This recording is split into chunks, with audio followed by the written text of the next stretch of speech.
തിരുവനന്തപുരത്ത് കോൺക്രീറ്റ് തിട്ടയിൽ തട്ടി കാർ മറിഞ്ഞ അപകടം. ചിറയൻകീഴ് മാടൻവിള പാലത്തിലാണ് അപകടം. അഴൂർ ഭാഗത്തു നിന്ന് വന്ന കാറാണ് അപകടത്തിൽപ്പെട്ടത്.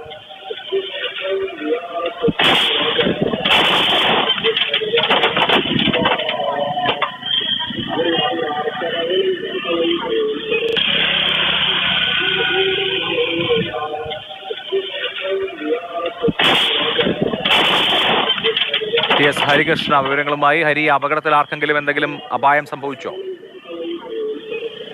ഇല്ല, ഡ്രൈവർ ഒരു ലേഡി ഡ്രൈവർ ആയിരുന്നു. ഒരു വനിതാ ഡോക്ടറാണ് ആ വണ്ടി ഓടിച്ചിരുന്നതെന്നാണ് നമുക്ക് അന്വേഷിച്ചപ്പോൾ മനസ്സിലായത്. അവർക്ക് പരിക്കുകൾ സാരമുള്ളതല്ല, ഭാഗ്യം കൊണ്ട് രക്ഷപ്പെട്ടു എന്ന് വേണമെങ്കിൽ പറയാം. അതായത് ഇന്നലെ രാത്രി 7:45 ഈ അപകടം ഉണ്ടായിരുന്നത്. ചിറയൻകീഴ് ആഴൂർ ഭാഗത്ത് നിന്നാണ് ഈ വണ്ടി വന്നത്.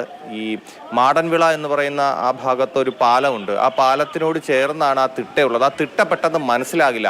കാരണം വാഹനങ്ങൾ വരുമ്പോൾ, ഇരുചക്ര വാഹനമായാലും കാറായാലും വരുമ്പോൾ നമ്മൾ ഇടത് സൈഡ് ചേർത്ത് പിടിക്കുന്ന സമയത്ത് ആ തിട്ട ഉള്ളത് ശ്രദ്ധിക്കാൻ കഴിയില്ല. പ്രത്യേകിച്ച് അവിടെ ആ പാലത്തിൻ്റെ സൈഡിൽ കാടൊക്കെ പിടിച്ച് കിടക്കുന്നതുകൊണ്ട് തിട്ട കണ്ടില്ല. അപ്പോൾ ടയർ നേരെ ചെന്ന് ആ തിട്ടയിലാണ് ഇടിച്ചതെന്നാണ് തോന്നുന്നത്. അങ്ങനെയാണ് ഇടിച്ച ഉടനെ ആ വണ്ടി വലത്തോട്ട് മറിയുകയാണ് ചെയ്തത്. സാധാരണ നമ്മൾ റോഡിന് ഇരുവശത്തും വെള്ള ലാൻഡ്മാർക്ക് ഉണ്ടാവും, പക്ഷെ ആ വെള്ള ലാൻഡ്മാർക്ക് അവിടെ മാഞ്ഞു പോയിരിക്കുകയാണ്. അപ്പോൾ അതും ശ്രദ്ധിച്ചിട്ടുണ്ടാവില്ല. രാത്രി കൂടി ആയിരുന്നല്ലോ, അങ്ങനെ ശ്രദ്ധിച്ചിട്ടുണ്ടാവില്ല. ഈ വണ്ടി മറിഞ്ഞതിന് ശേഷം ഈ വണ്ടി ഓടിച്ചിരുന്ന ആ വനിത പുറത്തേക്ക് ഇറങ്ങാൻ ശ്രമിക്കുന്നുണ്ട്. പക്ഷേ അപ്പോഴത്തേക്കും ആ നാട്ടുകാരുടെ ഭാഗത്തു നിന്ന് കൃത്യമായൊരു ഇടപെടൽ ഉണ്ടായി എന്ന CCTV ദൃശ്യങ്ങൾ കാണുമ്പോൾ നമുക്ക് മനസ്സിലാക്കാം. അവർ പെട്ടെന്ന് വന്ന് അവരെ രക്ഷിക്കാൻ ശ്രമിക്കുന്നതിനൊപ്പം തന്നെ ആ വണ്ടി തള്ളി നേരെയാക്കാൻ ശ്രമിക്കുന്നുണ്ട്. അത് ഫലം കണ്ടു. അങ്ങനെ വണ്ടി തള്ളി നേരെയാക്കിയതിന് ശേഷം ആ ഡ്രൈവറെ പുറത്തേക്ക് ഇറക്കുന്ന ഒരു ദൃശ്യങ്ങളാണ് നമ്മൾ കാണുന്നത്. അവർക്ക് വേറെ പരിക്കുകളൊന്നുമില്ല എന്നുള്ളത് ആശ്വാസകരമാണ്.